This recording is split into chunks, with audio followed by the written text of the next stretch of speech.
देखिए, ये खर्चा सबसे बड़ा जो है, इसको तो हुकूमत को इसका देखना पड़ेगा कि क्या खर्चा हो सकता है, क्योंकि सबसे बड़े स्टेक होल्डर तो वो है इसमें। और खान साहब का जो लॉन्ग मार्च है, ये बड़ा मुनफरिद long march in the sense ये एक एक जगह से शुरू होके एकदम आगे नहीं पहुंच रहा। ये रोजाना शुरू होता है, रोजाना खत्म होता है, फिर अगले दिन शुरू होता है, फिर इसी तरह चलता आ रहा है। और लोगों का आपने देखा कि क्राउड जो है वो लोकलाइज्ड एरियाज के आ रहे हैं, लेकिन भरपूर अंदाज में क्राउड जो वो आ रहे हैं। तो पिछली लॉन्ग मार्च जो थी, उस वक्त पंजाब में हुकूमत नहीं थी अपना पीटीआई की। अब भी ये फर्क ये है कि अब प्रोटोकॉल भी दिया जा रहा है, पंजाब में भी हुकूमत है, केपीके में भी हुकूमत है। गिरद नवा में जो इस्लामाबाद के जितने इलाके आते हैं, चाहे वो कश्मीर हो गया या गिलगित बल्तिस्तान हो गया, जी जी। वहाँ सब पीटीआई की हुकूमत है। हम्म। तो इसलिए मैं ये समझता हूँ कि अगर थोड़ी सी भी होश के नाखुन लिए जाएं, तो हुकूमत ने जो कमेटी बनाई थी लॉन्ग मार्च को देखने के लिए, या कि उसके साथ क्या करना है, उनको एक सीरियस यानी कि सोबर लोगों पे, मेच्योर पॉलिटिशियंस पर कमेटी बनानी चाहिए थी निगोशिएशंस के लिए। और सबसे बड़ी बात यह है, मैं तमाम स्टेक होल्डर्स के लिए ये कह रहा हूँ, चाहे वो एस्टेब्लिशमेंट है, चाहे वो जुडिशरी है, चाहे वो पॉलिटिशियंस हैं, चाहे वो अवाम है। देखिए, इस वक्त जो पाकिस्तान के हालात हैं, खान साहब ने कोई बहुत बड़ी ऐसी चीज नहीं मांगी कि जनाब इनको उतार कर मुझे वहां बैठा दें। वो तो कहते हैं इलेक्शंस की डेट दे दें। तो इलेक्शंस के वैसे भी 9 महीने रह गए। अगस्त में जो आया है 2023 में, वहां इंटरम गवर्नमेंट आ जानी है। तो आप अगर उसको कह दें जी कि इंटरम गवर्नमेंट जो है वो ईद के बाद आ जाएगी, रमजान के बाद जो ईद आएगी उसमें आ जाएगी, और उसके 3 माह बाद इलेक्शंस करवा देंगे, तो कौन सी बड़ी बात जो है वो हो जाएगी इस किस्म की।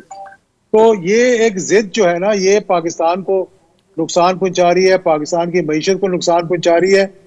देखें, पिछली लॉन्ग मार्चों को देखें, मरियम नवाज की लॉन्ग मार्च, बिलावल भुट्टो की लॉन्ग मार्च, 2 दफा JUIF की लॉन्ग मार्च, क्या हो गया था?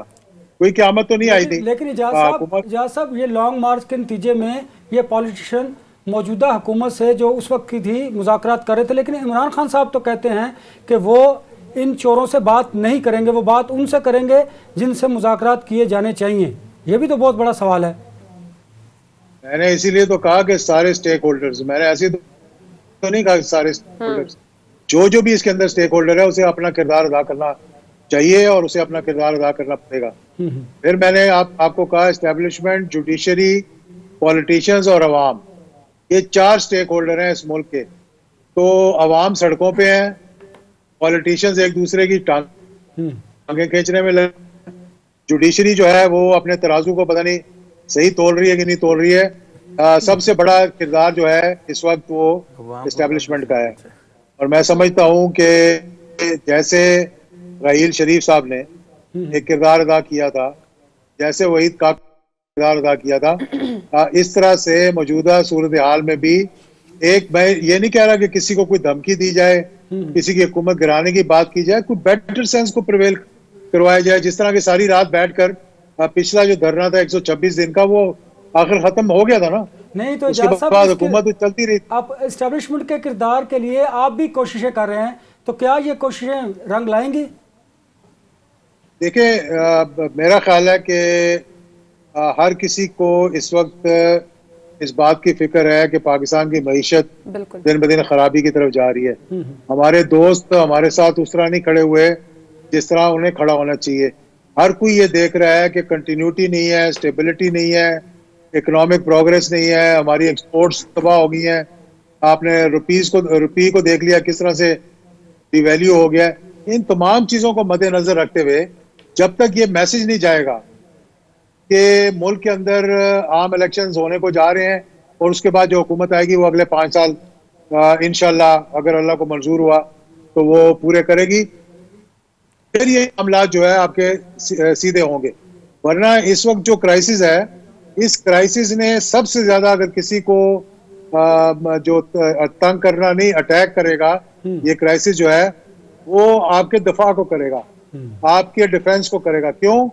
कि उसके लिए आपको फॉरेन एक्सचेंज की जरूरत है, उसके लिए आपको असला खरीदने की जरूरत है, उसके लिए आपको तनख्वाहें देने की जरूरत है, उसको आपको 100 चीजें हैं जिसमें दहशतगर्दी के खिलाफ जंग है वगैरह वगैरह। एक जमाने में पोल्यूशन सपोर्ट फंड मिल रहा था, वो भी नहीं हमें मिल रहा। तो इसलिए सबसे ज्यादा मैं समझता हूँ कि उनको सोचना चाहिए और जुडिशरी को और एस्टेब्लिशमेंट को मिलकर देखना चाहिए कि हम क्या रास्ता निकालते हैं। 2-3 ऑप्शंस हैं, अगर आप कहते हैं तो मैं वो डिस्कस कर लेता जी, हूँ, जरूर। जो मैं मुनासिब समझता हूँ कि वो होने चाहिए। जी जी जी जी सर, जी। बताइएगा आप कौन सी ऑप्शन समझते हैं कि जो फ्रूटफुल हो सकती है? देखिए, एक तो मैंने आपको बता दिया कि इलेक्शंस की डेट जो है 3 महीने पीछे कर दें, उससे कोई फर्क नहीं पड़ना। और कोशिश ये होनी चाहिए कि वो तारीख पीछे करने के साथ साथ आप कन्विंस करें दोनों पार्टीज को, यानी 13 पार्टियां एक तरफ और एक पार्टी एक तरफ, वो कन्विंस करें कि वो पार्लियामेंट के अंदर बैठकर अपने मुज़ाकरात कर कर जो आउटस्टैंडिंग इश्यूज हैं ओवरसीज पाकिस्तानीज के, ईवीएम्स के, इलेक्शन कमीशन के, उनको रिजॉल्व कर लें।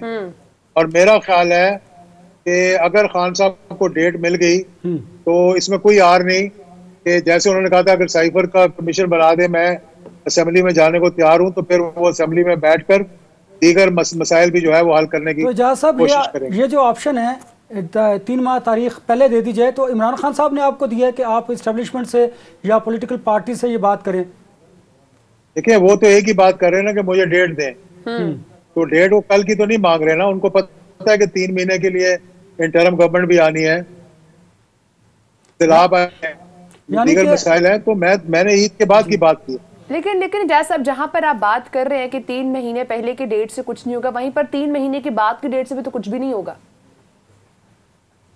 कुछ भी नहीं होगा, लेकिन एक देखिए ना, इस वक्त एक स्टैंड ऑफ है, उसको आपने उसके बीच का कोई रास्ता निकालना है।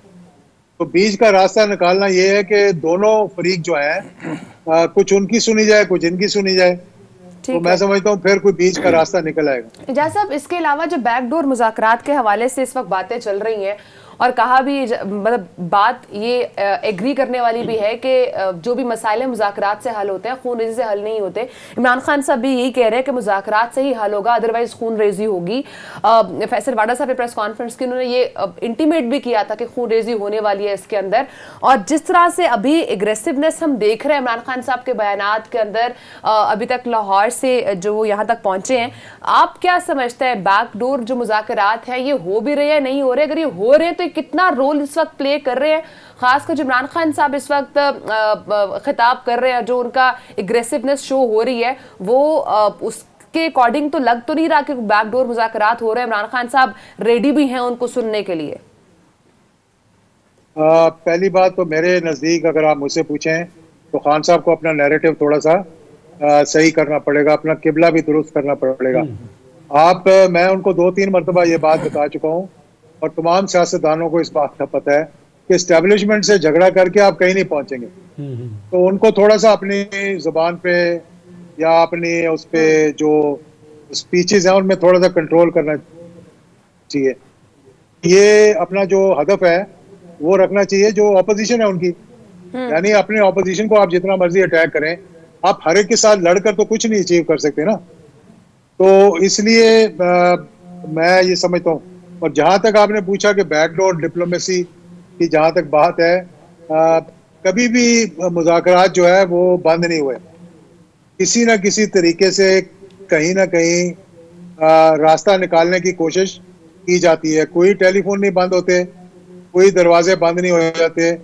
गुस्सा जरूर होता है और उस गुस्से को ठंडा करने की जरूरत है।